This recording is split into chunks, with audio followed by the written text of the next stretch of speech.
Yo, yo, yo, welcome back to the Relistenables. As always, myself, Stephen Moustaris, and with me today for the second time, first time on YouTube, Trevor Pfister in the building. What's up, what's up? Hey, thanks again for coming on, not dude. a problem. Seriously. We've been talking about doing this one for the last week or so, and definitely we've been working with stuff to get in the schedule going, especially at the end of the season. We're trying to get them hours in, boy. But we're here, Relistenables, episode 2, technically, for this week, because I just did Get Rich or Die Trying with my cousin. And that's going to be up here soon. But, man, I don't even know how to give this the proper intro. Because this mixtape to me, I don't know. Because I hate doing this every single one. That I go, oh, top 5 mixtape for me. Like, this might be a top 3, like, most important mixtape to me in my life. Oh, yeah. And I know I can't speak for you, but I know, especially this mixtape is very nostalgic, with you and I, especially. Mm-hmm. But, we're taking ourselves back to May 11th, 2014, Mother's Day. And the mixtape, Mac Miller lets us all into Faces, and man, sheesh, dude, it just takes me back. Even just thinking about it right now, we've listened to it. I don't know how many times in the last couple of days. Like I told you, we've listened to this mixtape since 2014 heavily, probably 1,000 times, maybe even more, like start to finish. Let alone how many times we listened to a certain song or something from there. So, like, dude, like.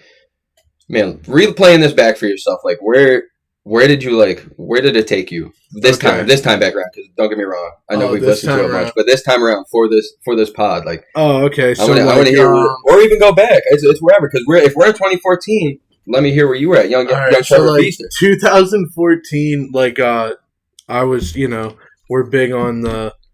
Can we drop website names on there? Yeah. So Hot New Hip Hop was rocking back then, dude. So I hopped on there and saw that Mac was dropping this Faces album, or mixtape rather, for free, and I'm like, no way. So like I downloaded, of course, and you do, and people that are big Mac fans, of course, download it.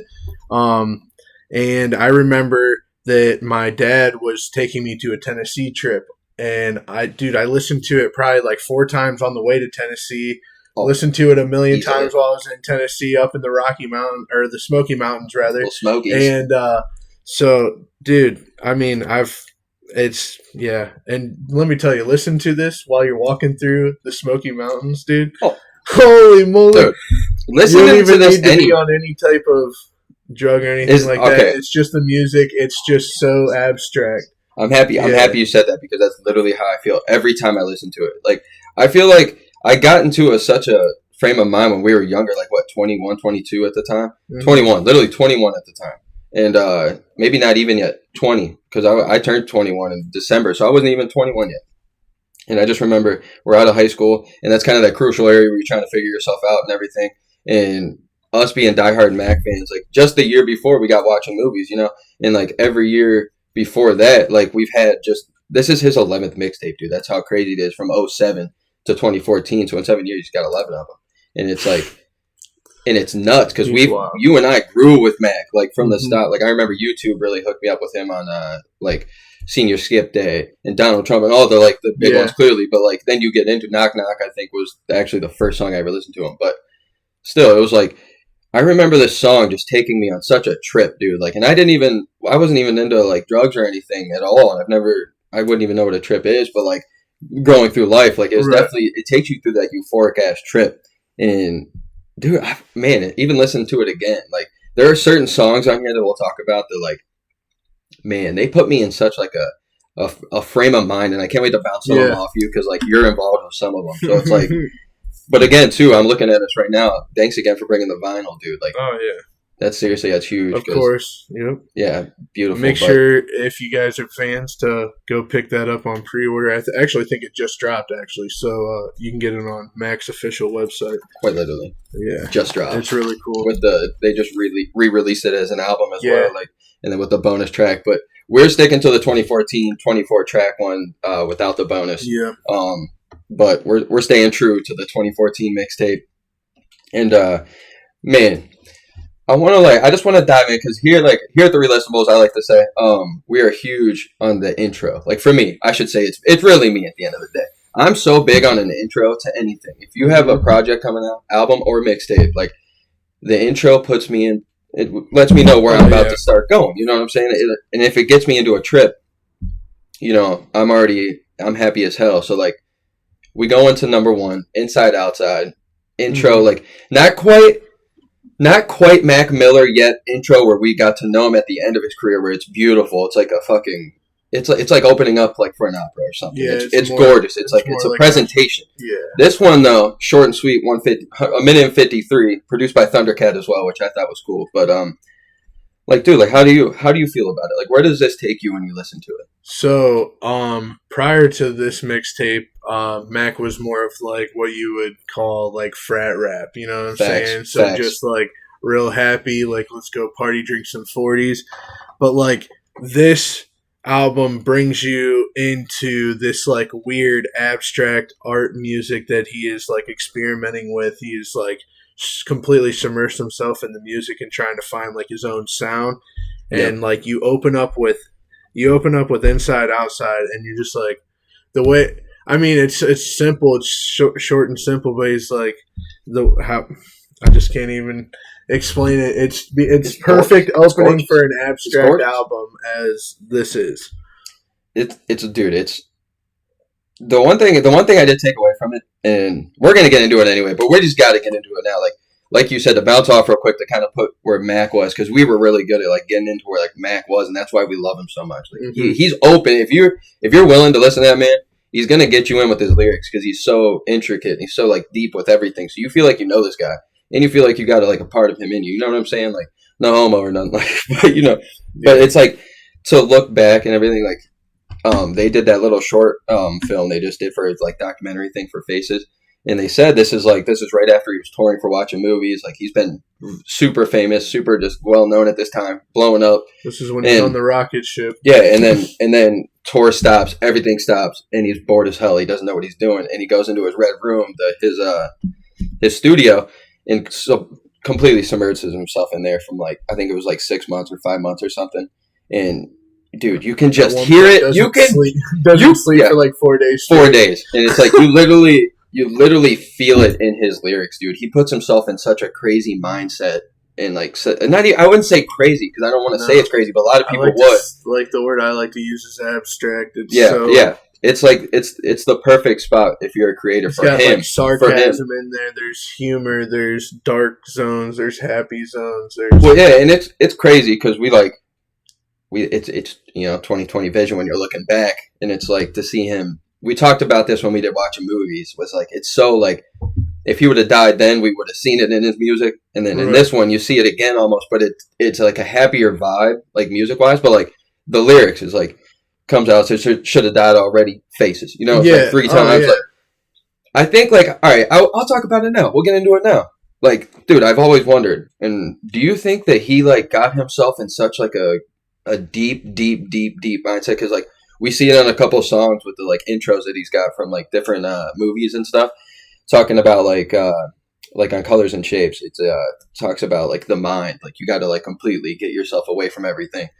And do you think he got in such a place where he kind of, I don't want to say it like crazy, but like, do you think his like mind just went so far that like he's seen a bunch and like he already seen his death and somehow, and like he almost knew his like career how it was going to happen? I think he was very aware of the addictions that he had, and not. Oh yeah, I wouldn't say maybe like hardcore addiction, just like where he's maybe using every day, but like when he does uses it, it's a lot. Yeah, it's heavy. You can't stop. Know what I mean? Yeah. So like, I think he was very aware of that, but he was also able to bring it to light, and I don't know, like say it in a sarcastic, funny way, yet like very real, and you heard the message and you got it. You understood what he was saying.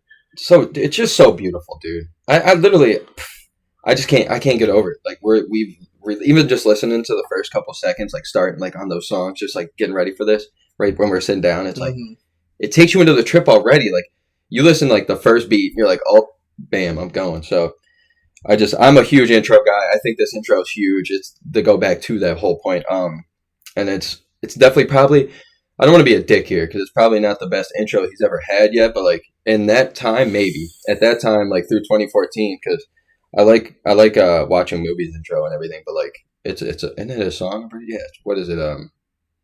Not Aquarium. Is it? Or I can't remember.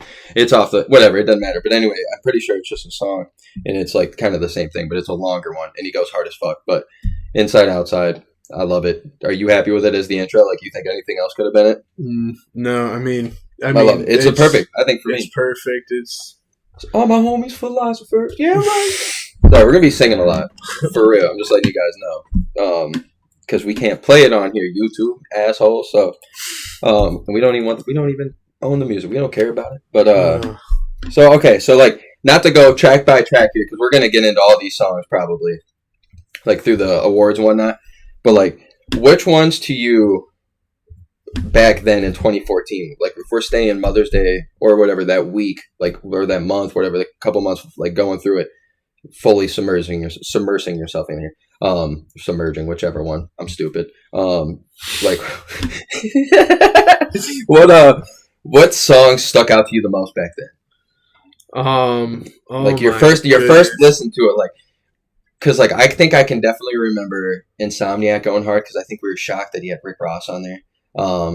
Here We Go, just because it was like, did this all without a Drake feature? I remember because like we didn't like for me, I didn't listen to. I wasn't as deep into the lyrics when I was 20. You know, like you don't listen to it as much and you haven't lived as much life. You know, because like right. I didn't like.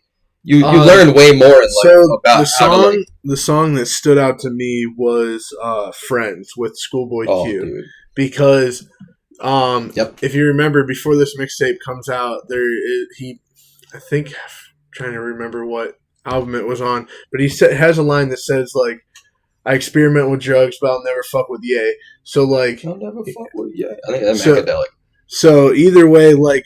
So I'm under the impression this guy is like, he is a psychedelic guy. He likes to smoke weed, this or that. And then like he says he's never going to do this. And then he opens up with snowflakes keep falling on my expired debit cards. And I'm like, what is going on here? 10 tomorrow.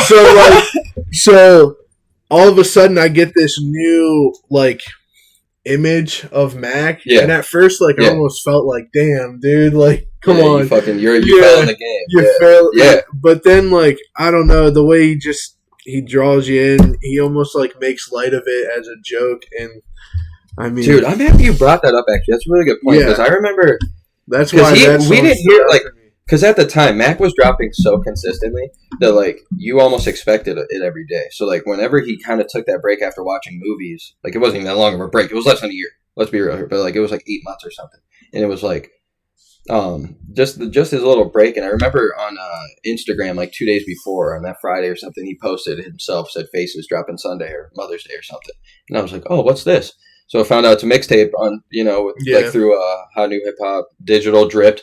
That was my shit, just so y'all know. But How New Hip Hop and Dat Piff for that shit. So but finding that out, and then you start listening to it, and at the time it's so abstract, it's so different than anything that we've heard before, really, like to me, because he was going like Friends, exactly, a great one that you say, like Schoolboy Q and him are like, that's ad lib Mac right there. He's real crazy on that one. Like you can tell he's at the highest peak ever. And like I don't know, it was at the time. I remember I'm such a diehard Mac fan. I'm gonna love this regardless. But I was like, wow, this is like really different for me. Like it was cool because, like you said, talking about the different drugs and the harder stuff, and it's like, okay, Mac's on a whole different train right now. Mac's growing up. You know, this isn't high school Mac no more. So. And then it follows with Angel Dust. You know what I'm saying? Like, as a young, like, at 20, like, you're not that young. Like, you're going through life, but, like, I wasn't fucking with drugs like that. Like, I might have just started smoking weed maybe once, twice, and, like, maybe drank once in my life ever. And I'm sitting there like, oh, that shit, what the fuck? No.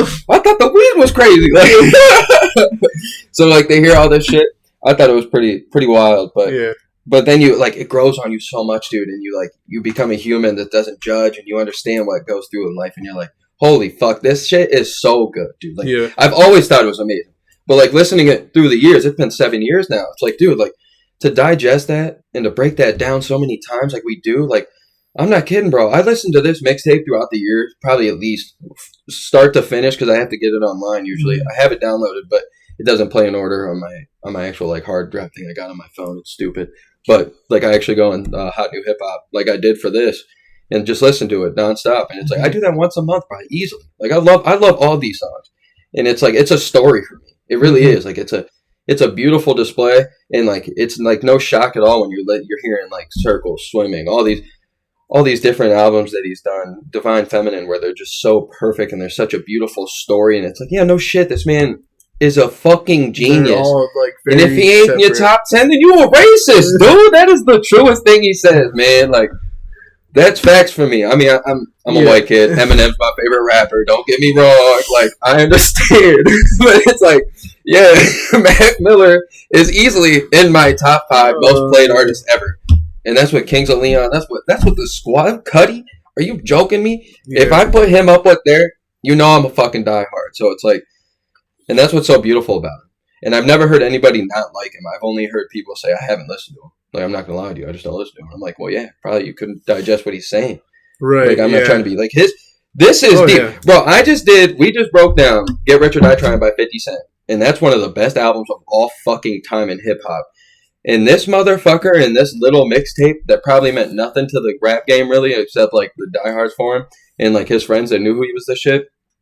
This is way more intricate. This is way deeper than a fucking song. Like, don't get me wrong, 50 goes hard. 50 got the bars. I'm not saying Mac might on that album goes as hard because like that's a fucking album. No, this album. But this lyrically, this guy goes hard. He's got the most bars that I've ever heard him spit on this entire album. Like for the consistency of the album, yeah, it's just nothing but bars. No, that's what I'm saying. Like that's he's like, it's just so beautiful, man. And it's like it's just what he's saying. It's like, Jesus Christ, bro. Just everything's so beautiful. I can't wait to break down like different like our favorite verses and stuff. I can't wait to see what like really holds for you. But like, what other ones are friends? It's like clearly Diablo. That's clearly the one that's gonna stick out to people. Insomniac, like you said. Yeah. Did you have any like, all right, what's one of your like ones that might not be one of the best, most talked about, but like, because clearly all of these we love, so this is very hard for us to actually do, to really dive deep and nitpick with ourselves. But like, what's one of these songs, listening to this back 2021, late 2021, where we're sitting here like, all right, it's about to be 8 years old. Like, I've listened to this shit like the back of my hand. Like, what songs to you were like, holy shit, dude, I was kind of sleeping on that, or it's like, this is holy moly, I forgot. You know, like, or like, even if you did have that, or like, what's something that did stick out to you that maybe didn't stick out to you the first time you listened to it? Probably, well, the one that always kind of stuck out to me, that it stuck out to me as like, I don't know how to explain it, but like when I first heard it, I was like, okay, this is like a completely different vibe than what I'm really like hearing on the rest of this album, and it was Wedding. And it's like more of like a relationship song, and it's like real, just like, you hit me in the heart. Yeah, so that's like, that's easily it's one of, not to break it down. That's always been one of my favorite songs on this mixtape, dude. Yep. That song, I can't even lie to you. That's a top 10 Mac Miller song for me. Maybe top 5. And like, you know how he's always got that one love song on all of his like, it's like Missed Calls, Euphoria, ROS, that's my shit. He's got them all. I'm trying to think of all of them actually. Someone Like You on Watching Movies. And he had Euphoria on there as well. But then I mean, clearly Divine Feminine has everything, but like Cinderella was like his one that was like really, really deep. Oh yeah. Like he's always got that one. Like Circles was pretty fucking deep. He's fucking all of them. You know what I'm saying? I'm sorry to keep ranting. I know all his fucking songs, so it's hard. But like that one right there. It's the vibe. It's just the way he just like lets himself like so vulnerable talking about women, bro. Like, because that's deep. You know what I'm saying? I know a lot of people like have tough time like opening up to women, or like women opening up to men. Like that shit's like, to be like really intimate like that, and to honestly maybe not even have somebody he's talking about, but like knowing that those feelings are out there and he knows he has them. It's just so deep, bro. Honestly, it really is. Like, I love that fucking song easily. It's always been a top 3 song of mine on this. It's probably second most listened to, third most listened to on here. It's a toss-up. And one of my favorites. Like, that one for me, I've loved it so much. For for me, listening back to this, like all right, so like example, friends, like you said, that's he names like 25 of his friends off. I literally counted all of them. And it's cool how he rhymes all of that. And like, you almost get lost in it and you forget that he's even rapping about his friends. You know, like, it's so good, but like, to kind of add that up and like really realize what he's doing, like I thought that shit was really cool. I kind of forgot how hard he goes on Malibu, because there's so many other songs for me that like stick to my ear better, and then you listen to Malibu and you're like, holy fucking crap, dude! Like this guy, like don't get me wrong, heavy drug reference, all that shit, but like I'm gonna get into a lot of the lyrics from there. It's probably on my Andre 3000 award, so not to break that down, but and the cool thing about Malibu too is what I looked into was like, this is where he had to spend the night at Rick Rubin's house in Malibu because he went on like a crazy binge on like drugs in his studio, and he was like tripping and like thinking about like doing harmful things to him, and like he knew he couldn't get out of it, so he had to stay at Rick Rubin's, and like Rick Rubin really like gave him a really good time and like really took care of him, and it was like huge for him, so we made a whole song for it. And dude, it's almost like his at that time second chance on this mixtape where it's like, holy shit, okay, I'm back in it, like let's go, I got people that care about me. So like that shit was huge for me to like really look into. It was just to know more about him, you know, because like I don't want to say I'm obsessed with the guy or nothing, but like I really do respect him as an artist, like Cudi, him, like there's certain people like Eminem, but like not even really Eminem like that. Like I didn't grow up with Eminem, like he was already out when I was a little kid. Like I grew up with Cudi, I grew up with Mac Miller, like those are my guys that I really like, and they let you into their lives, so it's like I really care to like learn about things for them because you care for their well-being, or like you care to see what kind of person they were, like him. So and then kind of forgot, the other thing for me was like I kind of forgot how hard the features went other than Rick Ross. Like I was like sitting there like Sir Michael rocks on What You Do, or What Do You Do? He fucking murders it. Earl's on here twice, murders it. Like, and then I think one little thing I was a little upset with, we heard Schoolboy Q, but like I was so mad. I was like, this is a whole other thing I've always been mad about. I'm gonna talk about it now. I've always been so pissed how Schoolboy Q didn't get a chance to like go off on this mixtape. He only had like with the like the ad-lib features, he goes off. Like these are my friends. Yeah, you know what I'm saying? Like he just goes crazy. Miller Mac, these are my friends. Miller Mac. But like this is the second project in a row I've had a little problem with, because like, do you remember on OK with Watching Movies with Tyler the Creator, and Tyler was only doing like the yelling stuff? I wish he would have got to go off too, because at that time that was Tyler the Creator's like, I'm going hard on shit. I'm like, people think I'm the devil. Like, dude, like he was going, and like I wish he would have gave him that chance to go. But like I'm not mad because Mac went fucking hard. But this is what I love about this. Just hear me out on this. So like he always seemed to. If we go to this mixtape, he even says like the one, I did this all without a Drake feature. I did this all without a Jay feature. Love it, yeah. So think about all the times he actually got all these artists to come on, and they were like on their rocket ships to like stardom. So and instead of like having them go off on his songs, he just puts them on his ad libs.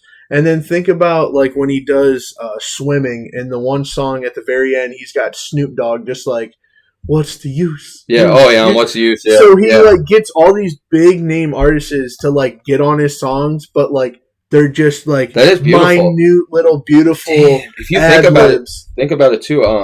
God Is Fair, Sexy, and whatever the hell the other one.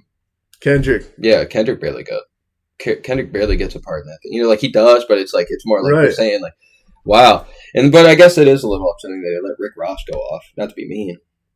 Yeah. I like that song. I love the song. I think that was just more of like a hype song to try to I don't blame promo the album. I don't blame him, trust me. That song is pretty wild though. But Earl goes, he gives Earl some chance. I love that shit. Earl goes fucking slammer. And then Mike Jones, I forgot Mike Jones. Parking lot pivot. I got. Oh my god, bro! And we haven't heard Mike Jones in a minute. Mike Jones, and he comes in and gives him something. Gives him something. Hell yeah! And this is all right. So here's another thing. Here's the second time I've always had this. We're not talking about this mixtape, but we will do it on Macadelic when he's got Wayne on there. That Wayne was like Rockstar. That was like right after Rockstar Wayne, where he hasn't done anything in a little bit. People are like upset with him. And I swear to you, that's his first verse that he killed after all that. And it's on Mac Miller's song. Mac brings you out, bro. Yeah. That isn't a joke. That is not a joke. Like, he's going to make you go. But before we get into these awards and start, like, talking about some of our favorite parts, because I know we got a lot to talk about, like, on just some certain songs and whatnot. Other than, like, clearly, like, a couple of these that I really want to dive into when we get into the awards. Like, I don't want to name a couple, but Like, are there any other songs that you want to like kind of talk about real quick? Other than like clearly like other than like Diablo, Colors and Shapes for me. I don't know if you want to break that one down at all, but I do. Polo Jeans. I kind of want to break down whenever we get to the awards. Any other one like Insomniac? Clearly, probably maybe talk about a little more. But like, do you have any? I could talk about them all. Like, I know that's what I'm saying, but like, any that you really, really want to dive into because they're going to be on your awards probably. Yeah, but I'm saying like okay, so here's one. Here's a prime example for this one. Okay. Track 15 was that 55 seconds. It's called 55, but it's a little like just a little instrumental. And I know a lot at the time. I wasn't that big of a fan of it, but at the time I didn't appreciate beats and I didn't appreciate the like what he does on the back end of making what's behind the music. And like as you know, we've definitely dove into that a lot more in the past years to learn that. And like we listen to music so differently. At least I do. I can't speak for him, but like I've heard you say it. So it's just crazy how you like now I listen to that and I'm not skipping it ever. Like it's like wow, dude. Like I like where he was going there. Like there's times Cuddy does that too, and I really like it. So it's not to keep comparing them, but they are similar. And I wish their music would have been not their flows, but. They could have made a good song, I bet. But yeah, I wish they would have got on a project. But like 55, like probably won't get brought up in the award. So I wanted to get that one out of the way. I liked it. I know it's just 55 seconds too. You can't even be mad at it. And then basically we're probably gonna break all these down. I won't have Thumbelina in my words. I don't know if you will, but Thumbelina's not bad. I was a big fan. I'm trying to break it down because there's so many fucking songs. I'm trying to think other ones that might not get the love in this that I don't. Oh, real quick, before we do get in these words, I want to get into this. How do you like right after watching movies? We get him again, kind of with the little like skits before the song or like in between songs, and like with just the different like we hear Bill Murray again in this one. At the end of What Do You Do, going into It Just Doesn't Matter on that huge rant, which I'll probably play right now. Sure, they're terrific athletes. They've got the best equipment that money can buy. Hell, every team they're sending over here has their own personal masseuse. Not masseur, masseuse. But it doesn't matter. Do you know that every Mohawk competitor has an electrocardiogram, blood and urine tests every 48 hours to see if there's any change in his physical condition? Do you know that they use the most sophisticated training methods from the Soviet Union, East and West Germany, and the newest Olympic power, Trinidad and Tobago? But it doesn't matter. It just doesn't matter. It just doesn't matter. I tell you, it just doesn't matter. It just doesn't matter. It just doesn't matter. It just doesn't matter. It just doesn't matter. It just doesn't matter. It doesn't matter.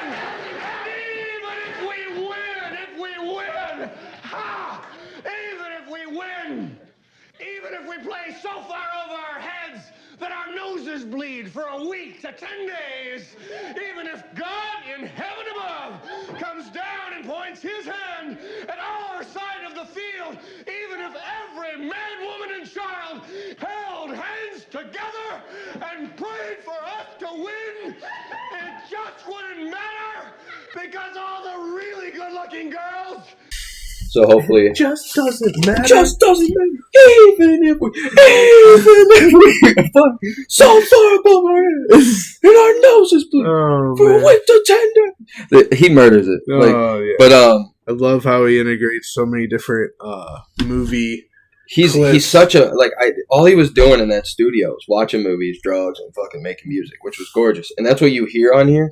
There's like all the different like the tambourines and the shit that he's got in the background. He's just making beats with anything. And he's having fun, and like you hear that he goes through a stage with writer's block. He's like, "I'm on writer's block, haven't slept in days." You know, it's beautiful. It's beautiful, but like we hear because so just so people know, that Bill Murray, that's that whole thing that's from 1979 film Meatballs, and that's definitely probably gonna hopefully play like I said already. So that's pretty dope. He's got a couple. That one right before Malibu. I couldn't find what it was or who it was. I think he just had a friend say it, but he's like, the drugs could be a trap. I couldn't. The good times can be a trap. Yeah, the good times can be a trap. Yeah, I thought. Oh hell no! And then I thought it was funny because right before he says, "Oh hell no," Matt goes, "Oh yeah," like real soft. Like, yeah, that's another thing I want to bring up. Ad-lib Mac, man, like he went hard on the ad-libs on this, like just yelling in the background. There's some funny ones. Oh yeah. Hold up, let me get my lion on. Row. he really like we could break that down for. We could do an ad-lib video on this just breaking down every single one. Probably be an hour long, and the mixtape's not even an hour. It's like 55 minutes and 48 seconds or something. But yeah, let's get into these awards. And like we'll start like really breaking down the songs. So I'll let you. Do you want to pick first, or do you want me to pick first? Clearly, okay. So just so you know, leave the most re-listenable for the last, clearly, and then probably leave the Andre 3000 one for right before that. All right. Just so we can really break down some lyrics because I want to give the lyrics some time. But so I'm gonna go. This one's gonna be the fun one. We'll break it up. Just we'll start it off just because. Shouts out to Dr. Dre for helping produce with Eminem on that 50 Cent album, Get Rich or Die Trying we just did. So one of my favorite awards, and I'm excited to see what you have on here because there's so many fucking options. The Dr. Dre Award, which is the best beat. So like, I'll let you answer. You're gonna, but I'll give you some. I'll give you not even imagine I would ever pick. I'll give you some options of like what I kind of think like because all of them. Let's be real, all of them on this one can because he literally produced this entire mixtape himself. Wrote all the lyrics other than like he let his homies write them, but like there's no like ghostwriter or nothing like this. It's tough to find because on all these albums that we do, like I swear to you, like it's all like other people producing, it's all like other people writing it. It's stupid, like because you can look at all that shit, and I'm big on it. So, Dr. Dre Award for me, like I thought just off the top, clearly Diablo, Malibu, Polo Jean, shockingly, Ave Maria. Insomniac, New Faces version 2. Those were some of my that I like was like, holy fuck, those ones like really get me. And clearly I could have picked like Wedding or Colors and Shapes, but like I don't like when I think of like the Dr. Dre beat, I think of something that's like this is definitely the hardest beat like on my factor. Like that's where I go. Right. So I don't want to lie to myself. I'm gonna pick Diablo just because I think truly the beat is just something so special, and we're gonna get into that song. And but I will tell you, listening to this again, Polo Jeans shocked me with like how like weird and like how wacky it was, and like just how cool it was, and like the way that he lays on it. Because that's the other thing. I had to listen to find these instrumentals, which was tough, but like he's so good at like giving you the story and giving you the flow and giving you the beat through his lyrics and through his everything else. And it's like when you listen to him kind of alone, there are a couple that you're like, oh wow, I didn't know how like kind of plain that was, or like how like simple it was, and then he came on it. So. Yeah, all those ones I listed out, but I'm gonna pick Diablo just because I'm not gonna lie to myself. I have to stay true because it's so tough. I'm trying to think of the cool answer, but I got to stay true to myself. So let me hear yours. Diablo. All right, so mine is Uber. I love Mike it. Jones. And the reason being is because it's so, and like the song almost is like a story, and the beat is a story as well. Like it just keeps going, and then when Mike Jones comes in, like you think of Mike Jones as this like southern like Houston rapper, right? Like they got that certain sound. But this dude comes on a Larry Fisherman beat, and like, dude, I just birth of Larry Fish, by the way. And I will say this: if Mike Jones wasn't on the song, I probably wouldn't pick it as the beat. But because of the beat being so Larry Fisherman and Mike Jones being I like that answer. Southern, I like that answer. You know what I mean? I like that answer. It was just so crazy for me to hear. Like, what is going on here? And I'd love to do it. It made the song. It made that beat for me. Wow. See, I like looking at it from different aspects because that is one of the best beats because it goes like I like it a lot. Clearly, I can't make the noises, but we can't play the beat, so it fucking pisses me off. But I got it in my head. Like that does take you on a little journey, and like everybody I've ever had on this thing, and we do it. We always sit there and like, wow, I didn't even think of it that way. So that's why I like doing it with other people. So holy shit. So Uber, wow, and like to break down Uber real quick, that was one of like. For me as a younger kid, like at 20, like it's still young. You're still young. You're stupid. You don't know what the fuck you're doing still. And I mean, maybe, but like I remember that one like sticking out too. Like you and I used to like I remember like I think we both would like tweet that quite often. Like parking lot pimping, we got nothing to do. Like we'd be chilling together just doing nothing. Like and dude, that was just cool. Mike Jones, dude, and he does, yeah. Mike Jones gives it to him, man. Like seriously, we haven't I wish I'd have looked it up. I'm pretty sure it's been at least 4 years, 5 years until we heard him on since we heard him on a legit song. And it honestly might have been even more like 10 years. But like his verse was tight though, because it was like a little story. It was nice. It was so good. And he went with Mac's flow. He didn't try to you can tell he was humble to even be on the thing.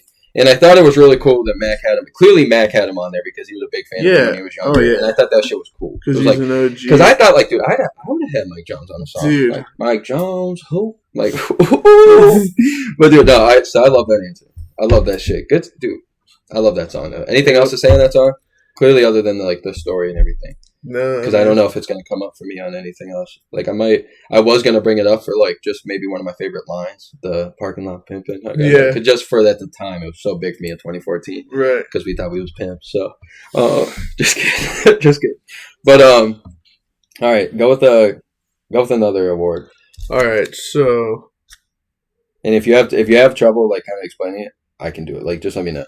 Because I know it's tough. I made up the awards, clearly. So.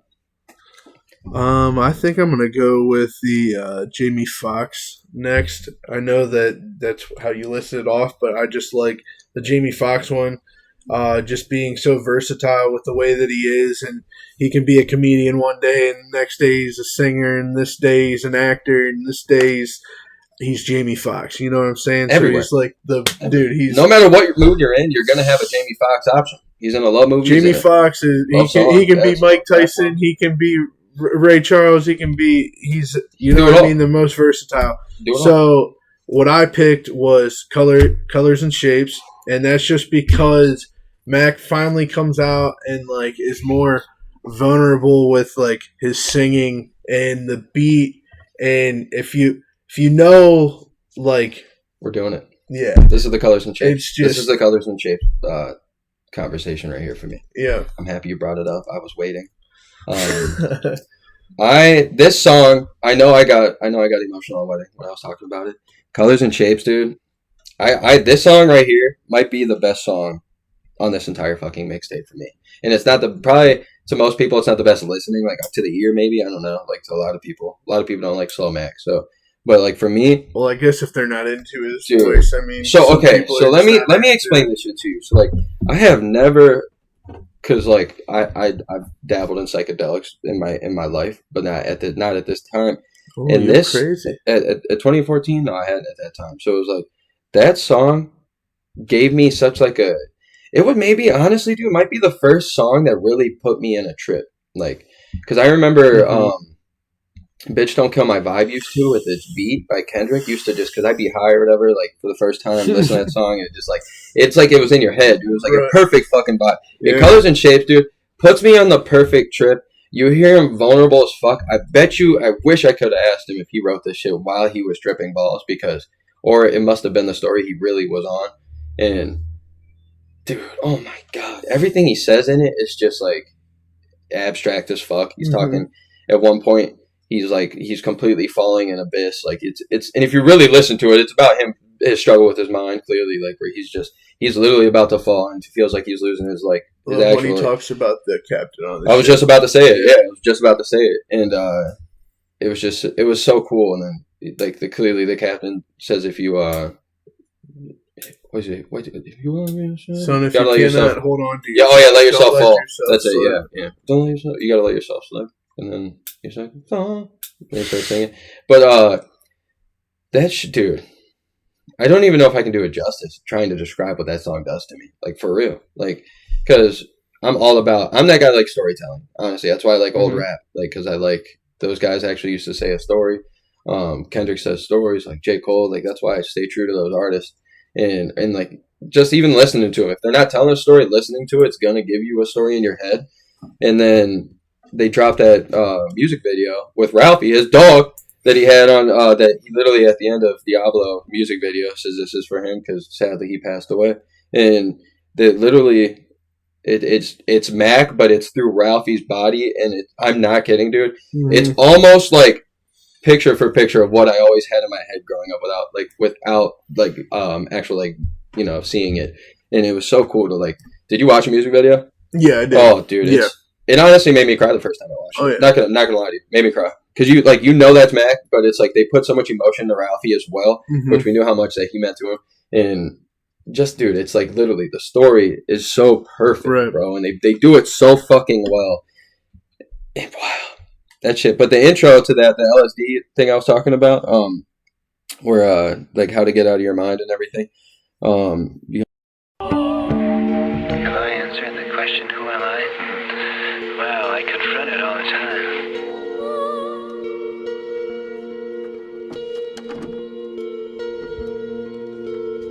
We're teaching people how to use their head. The point is that in order to use your head, you have to go out of your mind. You have to go out of all of the static, symbolic ways in which you think. To learn to devour all those things. It's the intro to a 1966 documentary. It's How to Get Out of Your Mind, the LSD Crisis by Timothy Leary. And then it's on the outro. It's part of the same quote, but it's read by a woman this time instead of Timothy Leary. Oh wow! So, but I actually didn't know that. I got pretty deep into this shit, but that was produced also by Larry Fish and Thundercat. And if you guys don't know who Larry Fisherman is, I don't even want to. I'm not even telling you who it is because you're stupid. You shouldn't be listening to this. So, dude, wow, I like that a lot. So that's your Jamie Foxx award. Sorry to keep going to that. I just love that fucking song. Yep. And so my Jamie Foxx award, most versatile for me. I like Colors and Shapes a lot. Mm-hmm. That's one of my favorite songs. Wedding's one of my favorite. But like, if I had to be true, I like New Faces version 2. That's my shit with Earl. Mm-hmm. I don't know why. That one always it's probably not the one that's going to get the most play by a lot of people, but that one used to be like my shit when we were it first came out. That was my stuff. And I just think I can always and even Uber, like you said, that's even another one that you could really listen to anytime because I just like the beat. The beat almost, if I could just listen to that instrumental, it would put me on a trip quite like Colors and Shapes does. So, do you have anything else real quick to say about Colors and Shapes if you wanted to? Before I'm a dick. Sorry. I'm so sorry. And if you have anything to say by New Faces, because it's going to come up for me, I'm saying. Oh, no, it's fine. Going to say it again probably because it's going to come up on an award. So, that was the Jamie Foxx award. Most versatile song. I love your pick, by the way. Thanks. Clearly, I talked about it for 10 minutes, so. Alrighty, so now to go in order. Let's get this out of the way. This is probably going to be the hardest award for me. The Jackson 4 Award. And this one, I wanted to say this too because it's tough for you to kind of describe it, I'm guessing. So this one is alright, you got the Jackson 5. Michael Jackson, all the other Jacksons, they're killing it. ABC killing you. And they're making that money. But this album would be Michael Jackson, right? And so if you take the Jackson 4 away, you take a song away, it's still Michael Jackson. It's still the greatest artist of all time. This mixtape's still not going to take a hit at all. So it's got to be a nitpick. What song would you take off? It's it doesn't need to be taken off, but I'm saying it's the Jackson 4. It didn't need to be gone, but guess what? Michael was outgrowing them. So what song, if you had to pick one, gun to the head, I know this mixtape means a lot to us. We wouldn't change a thing. But if you had to fucking pick one, which one would you pick? Because for me, hear me out. What's tough? Let me hear it. No. I was happy to say it because I was giving you time to hear me out. Wedding, and I hate to say that because I love that song, but the reason why, without that song, you still have a full abstract-y, weird album. When you get to Wedding, it starts to get into, oh wait, I'm still extremely vulnerable. I'm now listening to a love album. You know what I mean? If you take that out, it just keeps following I'm in a trip, man. I'm in an absolute trip right now. No, so, unfortunately, I love that song, and I want to keep it. But for the fact of, the fluidity of the album, it could be removed, and you would never notice. All right, real quick, just to ask you. Do you think the only reason I didn't, because I, for me personally, I would have probably took out, at the time, when it first came out, not to be a douche, I would have took Happy Birthday off. But but the reason that I didn't take it out, hear me out here, this reason I didn't touch any three of those, was because I always felt, I don't know about you, but I felt during this whole time, if you look at the track listing, it goes Happy Birthday, Wedding, Funeral. It's almost for me, it was almost like a timeline. It was you celebrate your happy birthdays and shit, and then you outgrow them, he's talking about. You don't have friends anymore. Because that song's beautiful, dude. Happy Birthday. Mm-hmm. It's a beautiful song. Because I didn't like it at first because the flow's not the first beginning of it's kind of odd, but if you really listen to what he's saying, it's about everybody using him on his birthdays and to celebrate, especially in LA. He's alone. And that's why he does his stuff alone. So, like, it's kind of deep, especially, like, it's beautiful to see. But I always thought it was, like, a timeline thing for him, where that's why he put them in order, because now he gets married after he celebrates his birthday and shit. He grows a little older. And then he talks about his funeral, because, like, that's after all that. Because, like, in the wedding, he kind of talked about, like, drop kids off and all that shit. Guys goes on the story, and then he grows to his funeral or whatever. So, I always thought, that's why I didn't touch any of them. But I love that. I love that. I do like that. Right. I like the flow line. If you stay on that topic of like a timeline, you can not everybody gets married. Facts. You can take that out, and you go from how Mac always is. He can be very happy, but he can always be like very pessimistic or whatever. And so it could go. You can just take that right out, and it goes, "Oh, happy birthday! I'm alive. Everybody uses me. Okay, I'm dead. No one cares." Wow, you know I like that. mean? All right, so this is the second time. The wedding, if you leave that in, it is more of like, okay, I graduated. I'm going through life. I live and I struggle through love.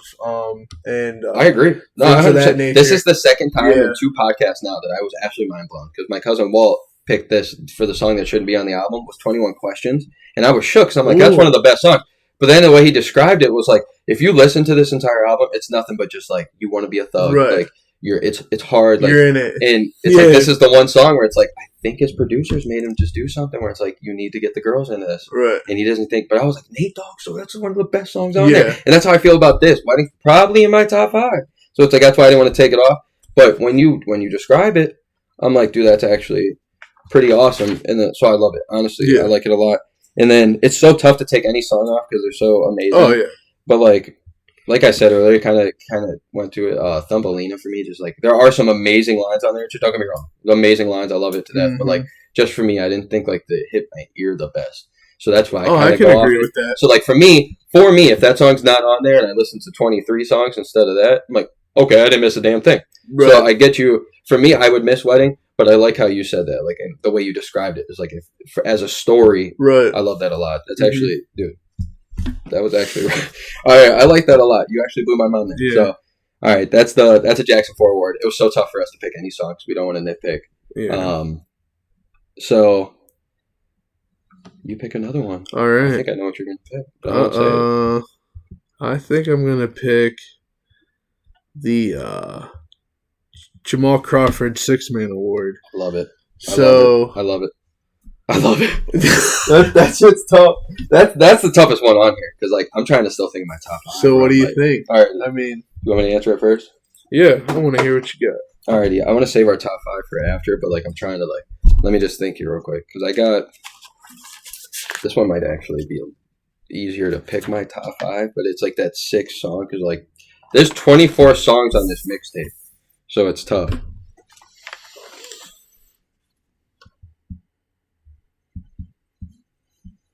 Okay.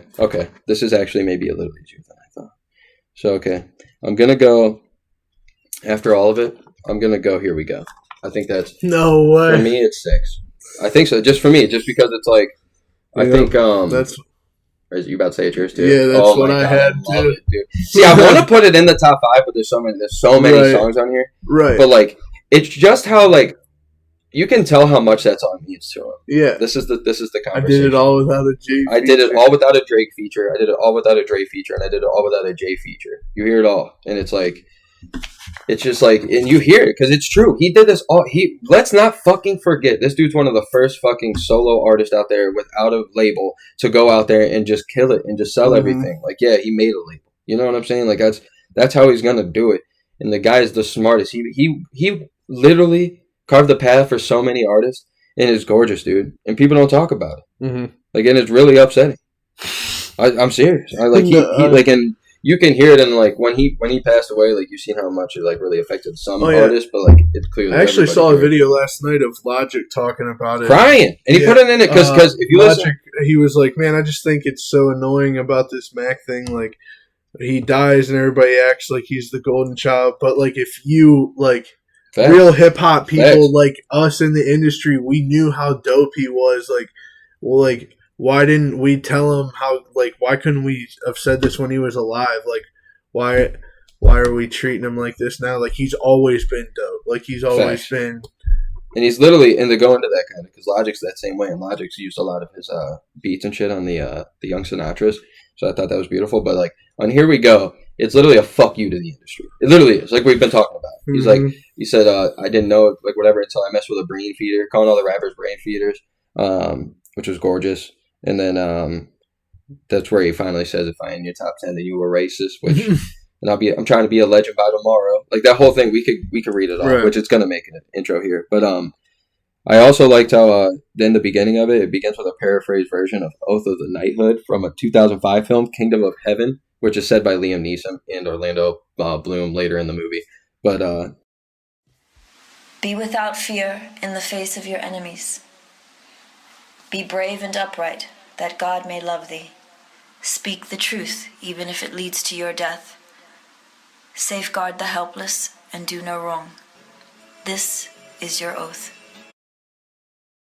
Yeah, I had to look that one up too. And then the outro, it's first of two references of 1980 film Where the Buffalo Roam, which is the damn rabbits. Golly, you hear a lot of savage and unnatural things about people these days. Which I'm gonna try to play. Honestly. Go nuts when I oh my god, I want to just wrap it off. But all right, so that was clearly our awards for that one. Let me hear. Do you have anything else to say on that song? No. I like it a lot. I like it a lot. And then let's go with the LeBron James MVP award. I'm excited to hear what you got to say about this one. So this one's a little tough to explain too, but diehard NBA fans are going to understand this one. It happened with Jordan. It happened with Kobe. It's happening with LeBron. But we're going to call it the LeBron one. It's where like he probably from like 2009, 2010 probably deserved MVP like all the way until maybe a couple years ago. But the people that vote for him and stuff are not going to keep giving him the MVP because it's just not fair. They're trying to get everybody's like market up and everything. So. But what song to you is, without a doubt, to you, MVP of this fucking song? Like, without this song, we aren't winning a championship. Like, what is that song for you here? Diablo. And yeah, guess what? Yeah, I love it. Diablo. You cannot pick another song! You can't pick another! Because Diablo. Dude, and even the music video, like... Oh my god. I mean... If Tree J ever hit the lotto. So arigato. Girl, you know I'm more famous. Rich. Oh my god. Arigato? Dude, I'm not lying. So like it has to be that just because you just hear that song and because at that time you're hearing a lot of talk in the rap game, like in this era is when the whole who's the god, you know what I mean? Like who's rap god, who's this, who's that. Well, Mac's like, well, fuck that. I'm the rap Diablo. So I'm happy you picked it. It's got to be the song. I've always, dude. All right, so I said it.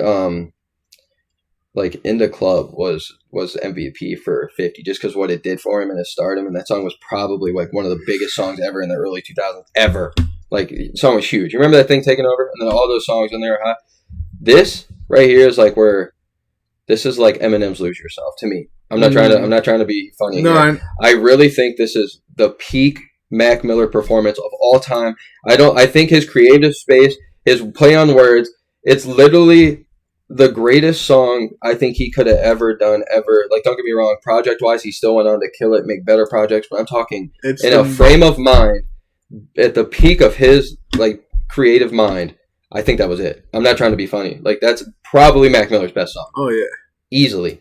And, like, I'm happy we finally talk about it because it's like this song, I don't know if you remember, but this always takes me back to Jake Fedor's house with me, you, and Colin Espinosa. Shouts out to Colin. I haven't talked to him forever, but, like, we were listening to that in my, like, beater fucking car. I think I had, like, I think it was Linda the Intrigue or something. My God. Or it was, I think it was, actually. It was that poop-ass car. And it didn't, like, we were listening to that song.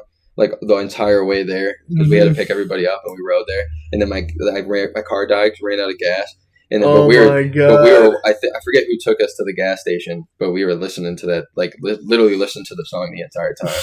And then as soon as we got in my car, it was playing again. So like, that's probably like, it takes me back every time to that. Like I've had so many like it takes me back to mowing back in the day. Cause like this entire, like, it's funny, not to be funnier, but like this entire mixtape takes me back to like mowing a lawn back in the day. Cause I used to have to mow my dad's yard.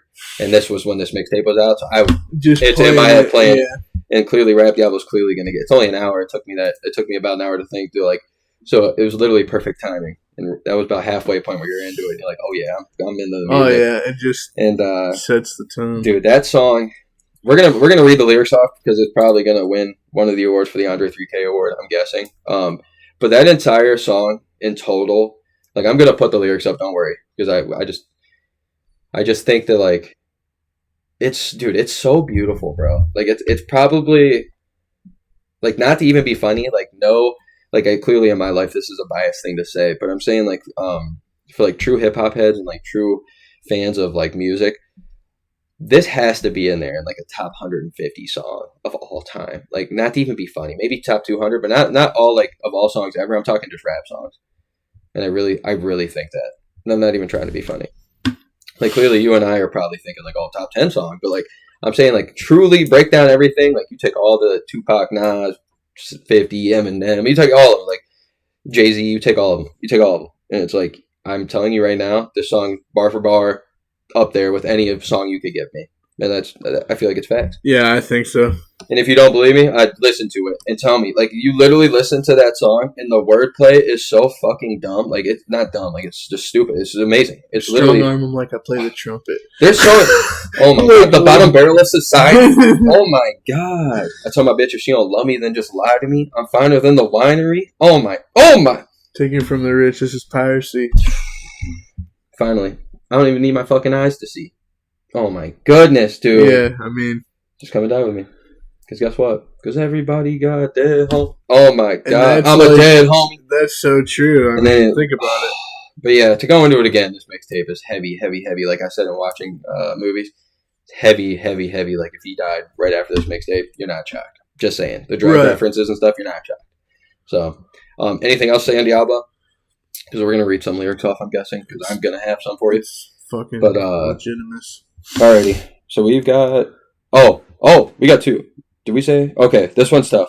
We'll go with the J-Lo award. Or no, we already said that. Did we say that? No, I Age best? I don't think so. Wait, no, we didn't. No. Jennifer Lopez award. Bam. Sorry, I did two podcasts in 2 days, so it's like, I remember saying it. But alright, Jennifer Lopez award. Just the song that just honestly ages better with age. Or gets better with age.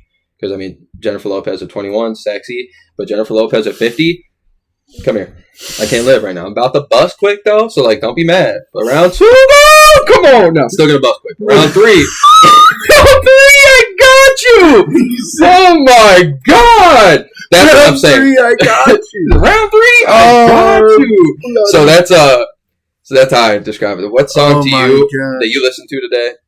And honestly, I'm trying not to give it to Diablo, but Diablo's just going to age forever. I mean, what song do you? Me, I'm going to go a little bit more dark on this one. I love it. For me, it's Funeral. And that is, like, unfortunately, because he has passed, it is more like when you listen to it, is like you can start to really, like, just, I don't know. It just hits different. It hits different. It does. Now that you know what I mean. And so the intro from Hunter S. Thompson, it was pretty deep. Wow. Yeah. I didn't want to pick it, but you know which one actually caught me off guard, and I really thought like really just blew my mind. Like, which listening one? To it again. Polo jeans with Earl sweatshirt. That beat. They chose the Gummo rabbit scene to show, like, the movie Gummo, the rabbit scene. Damn rabbit! Damn you, rabbit! You smell like fucking piss! You can kiss my ass! I hate my damn rabbit. Fucking rabbit! Kill his ass! Kiss my ass! Because he's trying to show people how, like, the critics review his music. And, like, he's technically the rabbit. Like, everybody's just picking on him and shit. So, like, I don't know. And then, I'm gonna read the like on my Andre 3000 award. I'm gonna read the first couple lines from the verse because that verse, a lot of them, all the songs have so much depth into them, and but it's just, oh my god, it's amazing. Mine. So Blow. So what we got? That's our J-Lo. So we got, and then Scottie Pippen. Your best feature. This one's tough. Your best feature. For me, it was Rain with Vince Staples. Ooh, I like just because Vinny and freaking Mac are just, they're the OGs. They've been with each other for a minute, and it was just my favorite feature on the album. I love it. I love that. You honestly can't go wrong with any of them, to be honest. No. If you pick Rick Ross, you don't listen to this mixtape. That's all I'm saying. Because it's not. And I hate to say this, but you might be the worst feature on there. I'm not trying to be mean. If anybody else were doing these things, I feel like a lot of people would have just picked Insomniac and things of that nature, because those were the more that's popular song. But I'm gonna be real with you, Mac. I think Mac did that to show I'm better than Rick Ross because he murdered it. Oh yeah, Rick Ross listening to that was probably fuck. I'm just mailing it in because I can't go with that. Seriously, right. Rick Ross shit the bed. Not to be mean. Fuck you, Rick Ross. Huh? Just kidding. But so I like that a lot. But I'm gonna be honest with you. Mac would want us to say, shouts out to Larry Fisherman. You probably win it for your producing skills that you put on here. But clearly you can't give it to him, so I'm gonna give it to Sir Michael Rocks on what do you do. I just think he just brings a different because so does Earl, but I think for Sir Michael Rocks to be on there where you don't really that's one of his only big songs you really get to listen to on a mainstream level. I mean he is a good rapper and everything, but let's be real, it's probably his biggest feature ever. And for him to bring Mac into this weird, or Mac might have brought him there, but I liked how him, Earl, Schoolboy, Vince Staples, I like how they all went into that studio free-minded and literally just was with him. Crazy with Schoolboy Q does it really well. I wish I could have picked him, but he didn't give me a verse. But I went with Sir Michael Rocks because I think that's a huge foot, a boot to fill. And he did. I thought he was just abstract. How abstract all these songs are. I love it. But I was really impressed by him the second couple times going through, or billionth time going through, but to listen to it. And so that leaves us with the Andre 3000 award, and that's just best verse or line. And this was so tough, dude, because you could pick this entire fucking mixtape. I'm not kidding. This might have the most of all the albums and stuff that I've done so far. All the iconic albums, mixtapes. I guess the second mixtape, but this easily has the best bars to lyric ratio. It's not just bars where he's just hyping up a fucking crowd. It's more I'm going so in depth, and you have to like lyrics, and you have to be able to listen to music and digest it to this stuff. So I'm just gonna read a couple off, and then I'm gonna give my answer. But I just gotta get these lyrics up real quick, which they're gonna be on the screen, but I'm just trying to read them off real quick for everybody. So my first one that I want to pick, second verse, Malibu, where I really because if you like Mac Miller, clearly this line's huge. It's I'm the only suicidal motherfucker with a smile on.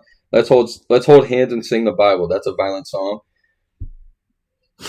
The high strong, eyes low, ride along. Everybody grab a fucking number. This is a diathon. Kill me. Oh, I'm the bomb. No, literally back away. I'm the bomb. Now let me get my line on. Wow. And then he goes on with the 85 grand, get you the heavy ass wrist, and then you kill me. They just yelling. That's it. The deadly combinations with the ecstasy sniff. He just goes on. He just keeps going. The whole flow, the whole everything. And clearly, I mean, he definitely was. I liked how he said, "I'm the only suicidal motherfucker with a smile on." Because sometimes life gets tough, and you got to have that smile on you. So I thought that was pretty dope to see his mindset. Right. And then if you have any right now ready, you can read some off. If it's your winner, do you have any for my Andre 3000? Okay, if it's your winner, let me know. Yeah, because I think my true winner would sorry to be a no, you're fine. There's so much. The second verse, Ave Maria, was phenomenal, but I have to stay true again, and I'm gonna have to just for the respect of the song. I'm just gonna have to go with Diablo's entire song. Like, I'm not even trying to be funny. I'm not trying to like take a cheap way out. That song is that phenomenal. It deserves to. Like, seriously, I'll put it up, but like, just to start, sorry to take it over, but like, it's the rap Diablo. Macho when I drop flows. Bar gets raised up. It's me and PD Pablo. Colder than Gazpacho. Colder than the mono. Rapping head honcho, rocking shows like I was Bono. I go play a couple keys on the piano. Like, at that point, you're already like, what the fuck is this? And then just keep going. Industry a lie. All the promises were hollow. Follow me. I could show you where we bees at. How I get this G pass. None of you fucking beeswax. These raps. See, I could keep going forever, but like. And then he just keeps going, and he talked about Dead Homies, which was cool. And then the second verse where he comes in, my mind is Yoda, I'm an Ayatollah. These other rappers just a diet soda. I found Jehovah in the darkest places, empty as apartment basements. This a marathon, gentlemen, go ahead and start the races. Save the coffin spaces. Don't come up missing, tell your bitch that you've been tripping, now you on vacation. And then rap, like, he just keeps fucking going. Just keeps going. So I'm going to have to give Diablo's entire song. Sorry to take the cheap way out. Also, second verse of his on it's the third verse, but on What Do You Do was really phenomenal. And Polo Jeans I thought was phenomenal. But all right, let me hear yours. Sorry. I just wanted to give him due justice. Mine is Apparition, and I love it. Because I've always liked how Mac always challenges religion. Yes, in a way. I had the same thing with Diddy had one of those. So like. In Apparition, he goes, God was going to kill me, and I'm glad he didn't. He might have made a bad decision. He just left me with an ocean and a bad religion, while Mary Magdalene laughing, smoking a pack of Winstons up on a church hill, acid tripping with older men. As they tell her story, she's seducing them, but she only using them. So, but the one part that always sticks out to me is how he, in this line, says, Mary Magdalene laughing, smoking a pack of Winstons. And then he says, Churchill, up on the Churchill. Yeah. He's like, like, dude, the wordplay is crazy. So he's got the wordplay on it's just like, oh my God. So that Opening to Apparition is one of my favorite. And then just an honorable mention real quick, too, on Malibu, where, clearly he's talking about check myself into rehab, that type stuff. Like, it's just kind of like, whatever, might die before I detox, all that shit.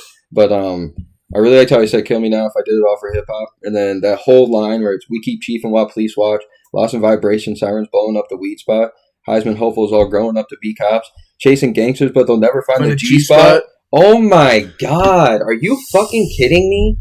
Like, come on now. I'm not going to say any names, but when he says the line, all Heisman hopefuls growing up to be cops, I always think of certain people that we may have known growing up that nothing wrong with being a cop. Good at clean. Sports and things of that nature, that we're all like hopefuls to be good at a sport and become cops. Yeah. But I just have always thought that was a funny line. It's true as fuck. It's hilarious. And then there's what play on words will never find the G-spot. Oh my God. It's just wow.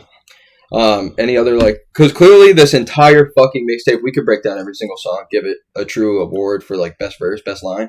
But, like, we dive into it so much, it's tough because we would literally do this for another hour. But, all right, so before we list the top 5 and get out of here, what would you say is most re-listenable song? Unless we've already... No, we didn't do that. We haven't. What's your most re-listenable? My most re-listenable song would be... Just so you know, it doesn't have to be your number one. It's more like one that you think since 2014 to 2021 you've listened to the most. Grand Finale. Bury me in Allegheny. Yeah, I think. And if by chance it's my grand finale, every time I listen to that song, it doesn't sound old to me. It doesn't sound brand new. It doesn't. It is this song that like every time I listen to it, it feels like. I don't even know. He does this thing where he says "bye to life" while he's still alive, and it gets you. And then while he dies, now it's like, this dude knew. You know what I'm saying? And if that song would have got released somehow on, like, Circles at the very end, that last thing, I think it would have been beautiful. Like, me personally, not to say this in a weird way or anything, because I know he had Circles coming out, but Swimming, So It Goes is my favorite finale he's ever done. Even though he doesn't really talk about it like he does on this one. It's just so deep, dude. It's just, like, the perfect song for me where it's like just beautiful. Like it's almost heavenly. It's like I'm walking myself to heaven. The finale also has that awesome electric guitar in the back too. My goodness, dude. He fucking. And all right, so I'd have to like I'm not giving it to it, but I'm saying the one I've listened to the most is easily Diablo, just because it's literally it's peak Mac. I'm not trying to be mean or anything. I love all his other songs, but like it's peak fucking. It really is, yeah. At least with rap, because it's peak music. Like musically, no, we see more of it, but it's between Wedding and Colors and Shapes. And if I had to say true with myself, I'm a sucker for love. I would pick Wedding, but just the trip that Colors and Shapes takes me on. Nice. I've listened to that song like when I get into a little mood in life where you're like, oh, I'm fucking saying all this shit. Like this song, like it just gives me like a good like release on life. It takes me away from life. It's like doing yoga. It's like by the end of that, I forgot what I was bitching about before, or like doing anything physical where you just like drain yourself and like you're in that pure like chill mind. Like that song gets me there. Because I like being a level-headed motherfucker and chilling, but like just taking myself away from life sometimes is amazing. Like not to say it because I love life, I really do. But I'm saying like everybody can have to it get worse. Out of the stress. I don't have that problem that Mac did. So like I'm very happy with like where I'm in. It kind of makes me happy for it. Like I'm very like grateful. But it's cool at the same time. Like not to suck myself, but it's cool at the same time to like be able to understand where somebody else is and to like put yourself in that frame of mind. So it's like I could feel him totally. And I think that song right there, if somebody had to ask me from like a time travel, like whatever, like if they came out of time travel from future or past, and like I need to listen to one Mac song to see what his mind was like. And I'd say, bro, you honestly probably listen to Colors and Shapes if you can digest it. And I think that's like, it's a perfect battle of him and his mind. So my most re-listenable, easily, I'm not kidding. I think the music video is going to probably surpass like 10 million here soon. And I'm probably in charge of like 2 million of those views. So I'm sorry. And then Hot New Hip Hop, if it's probably got 200,000 plays on there from the mixtape, I probably listened to 150,000 times, and he probably listened to it the other 50. So like, I'm just letting you know right now, we listen to this shit. So all right, real quick, just to fucking do it. Let's just try to list our top 5 off. This is one of the bigger projects we have to do, and I wanted to do like a top 7, but I really wanted to challenge us as somebody that loves this mixtape. And I think that, like, I can already tell that we have personal top 3s. And then, again, this is all personal top 5, so that's why it doesn't really matter. So, like, can't be arguing with it. But, like, the top 3, I think, for me is kind of simple. But, like, there's, like, from, like, 4 to 12. It's, like, you can rearrange those just depending how you're feeling. So, today, on October, whatever day it is, 17th of 2021, bro. What is your top 5 of this mixtape? Because mine changes all the time. Of course. Top 3 will never change. Honestly, it depends on... Top 3 will never change. Like you were saying, it depends on the mood I'm in. Facts. However, my top 3 that I just love so much is Diablo, Wedding, and Friends. Then I would say the next 2 after that would be Grand Finale and Apparition. Those are my top 5s.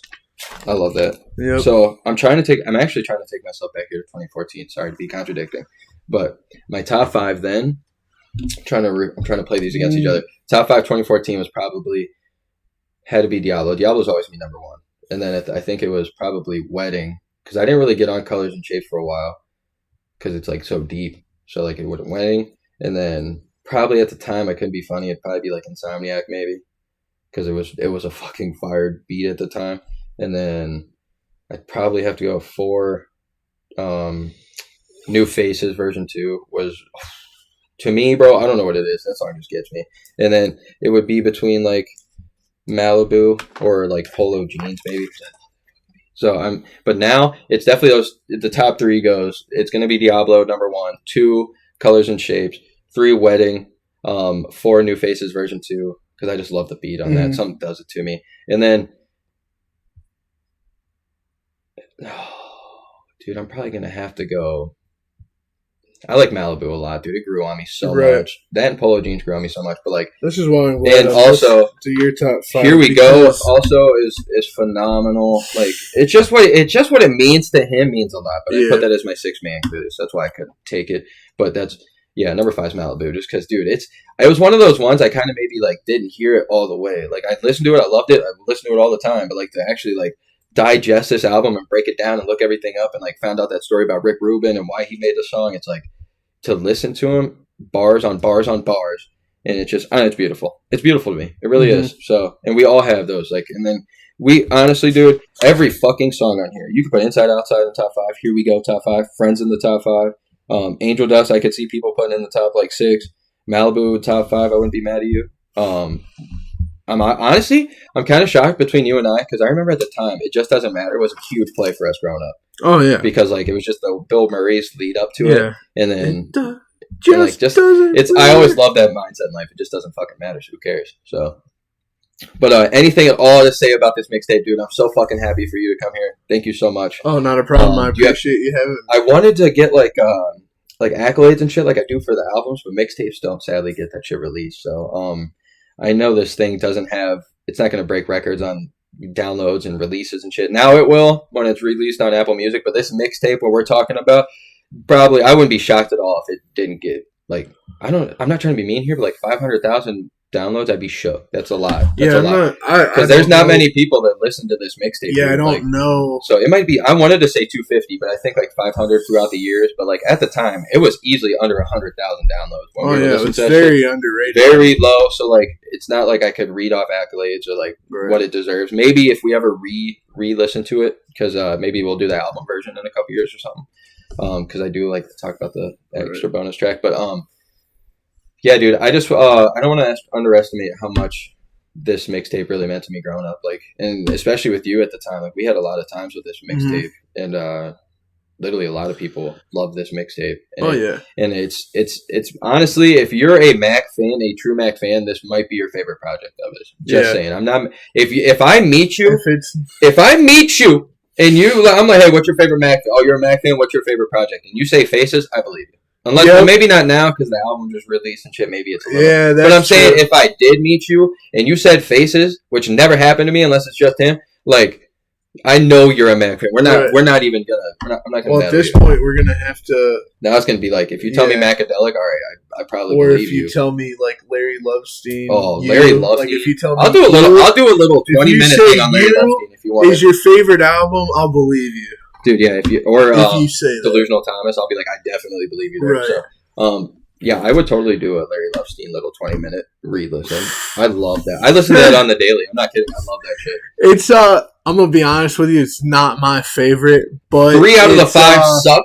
But 2 out of the 5 can judge. It's more of a nostalgic, like really cool thing to have. Like I have it on vinyl to respect him. You know what I'm saying? Right. Like because he has all these different alter egos. Right, it's gorgeous. But dude, seriously, thank you so much. No, I'm so happy we got this in. Thanks again for the vinyl, bro. Like just to bring it through here and whatnot. Yeah. I'm gonna be having a lot of these coming up. I'm loving this flow. This is one of the funner times I've had. I'm just trying to think if I have anything else to say about this mixtape because it deserves it. I don't think so. I think we did a really good job, dude. Seriously. So hey, thank you so much. Seriously, thank you so much. And I can't wait to keep doing some stuff. I'm gonna hit you up. Hopefully you come back. So, oh yeah. But thank you, dog. Appreciate it, man. All right, everybody, have a good one. Faces. Shit.